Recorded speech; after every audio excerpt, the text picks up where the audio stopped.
Alright, what's going on guys? Welcome back to another episode. This one is going to be install video on a set of Clearviews and how hard it is to do it yourself. So I'm going to give it a go, see how we go. I don't think it'll be too hard. The only thing I'm nervous about is drilling through the door. So we'll have a look and see how we go there, but we'll do a bit of an unboxing now, see what comes in the box, and then start with the install.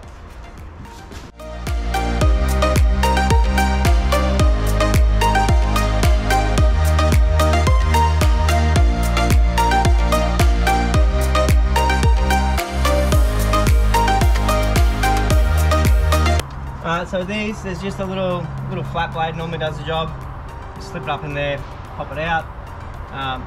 Be careful not to damage your door, obviously.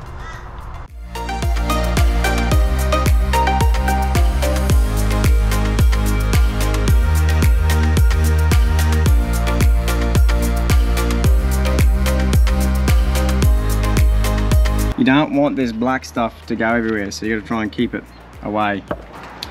Alright, so I've got all this tape back now. So I'm going to get ready to drill my holes through. And this is all, so this is your central locking loom here, and then obviously your power windows loom there. So I just removed all the door trim and that. So now we're going to drill a hole, 3mm hole, and then go up to a 40mm step between the two holes at the top. And then we'll get ready to put the mirror on. Where's my two mounting? So there's no glass there, so I've got no risk of hitting any glass when I come through, which is good. So I was just checking that up in there. I don't know if we can see that high.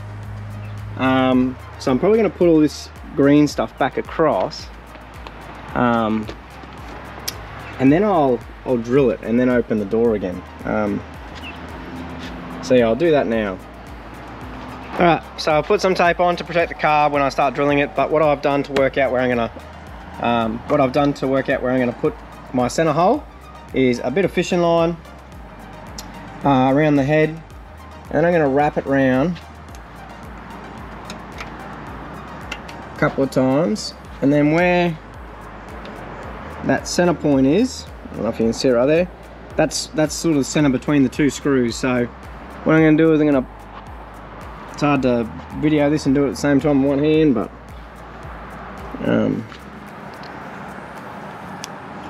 I'm just going to sort of push them up a little bit and go just underside, and that's where I'm going to do my 3mm screw. 3mm, that's where I'm going to drill my 3mm pilot hole. So I'm pretty happy with that. So that's how I did it. I'm sure there's like 100 ways you can do it, but I'm pretty confident that that's going to be in the right spot. I've checked on the back side and made sure there's nothing there I'm going to drill into. Right, so now let's give it a go and see how we go. It took me a little bit to think about it. I saw filings going everywhere, but it's a little trick I learned at work. You make a little tape catcher, and it catches all your filings like that, so they don't go everywhere.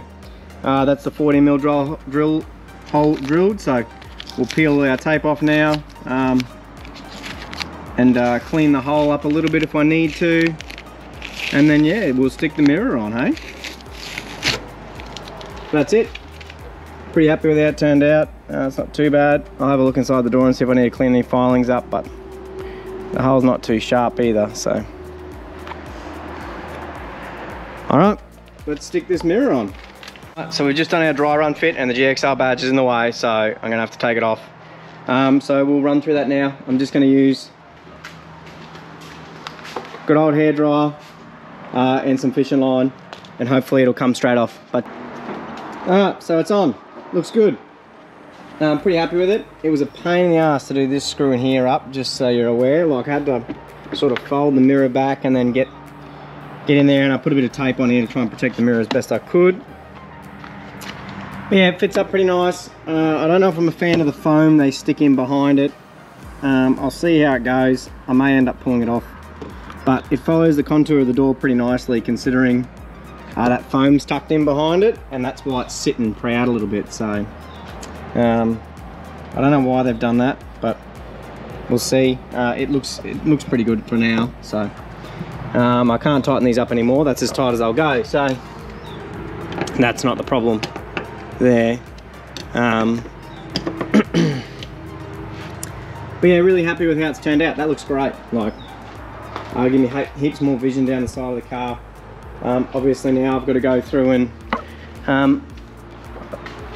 do the wiring, so I'll quickly do the other side and then we'll come back around to the wiring towards the end.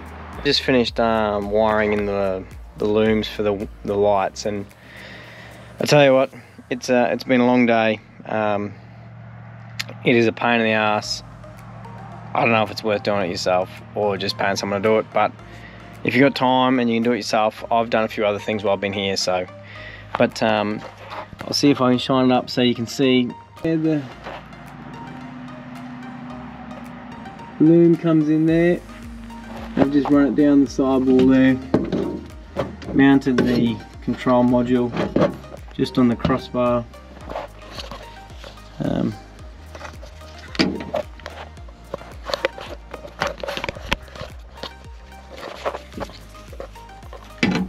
There's the control module there, and then the wiring keeps coming down the side here and through the grommet here. That is what the pain in the ass is. I've got to tape all that back up yet, but God, that took me probably 4 hours to get the wires through there. It's a pain. And then I've just I was zip tied all the excess into the bottom of the door. So that's that. The wires obviously run all the way across. I'll show you in daylight. I'll loop back around and show you in the day what it looks like inside, but I'm putting the door back together now. I'm not waiting until tomorrow, so that's why I've dropped it in there, show you what's that. But I also found something pretty handy. I can't really show you now, but there's 2 puddle lights on the doors as well, which I've wired in to use them as when you open the doors they come on. So I thought that's pretty cool. We'll see how that looks when I've got to wire it in yet, but we'll see how it looks when I get it done. Alright, so here's another one for you. So I've got to finish up doing the wire, electrical tape around that, and the best way I find to do it is I've just got like an 8mm socket here, and all I do is just roll the tape around the socket, and then it's easy to get in there and roll it around. So that's what I do to make that easier. Alright, so yes, that was a pretty long day. I did a few things. Obviously the sun comes over the top of the car and I can't get in the garage, so I ended up cutting away the mirrors and I went back to them in the afternoon and into the night, which was a bit annoying. I wish that I could get it into the garage or had some undercover area to work under, but that's life. So what I did, whilst the sun was over the top, I hooked up the daytime running lights and indicator halos there, so they look pretty cool at night time. And I cleaned up all the wiring in the back of the bull bar here and under the bonnet for getting ready for the winch to go in. So I'll probably do that in the next couple of days. But here's how the inside turned out. So switch went there, and then the power fold button fits in here, so that's where I've put it there. And I also wired up my driving light switch into here as well. I did originally have it here, but the switch I bought didn't fit there, so I moved it over here, which is not too bad anyway. I don't need to access it that often, so happy with it there.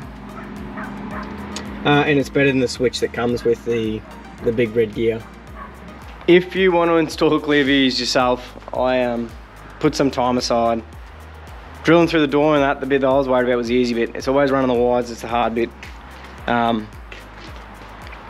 If I was to do it again, I would probably just cut a hole in the grommets or something to try and make this quicker. That was the bit that was the pain in the butt. Trying to get the wire from inside into the door. And I still haven't even hooked up the indicators.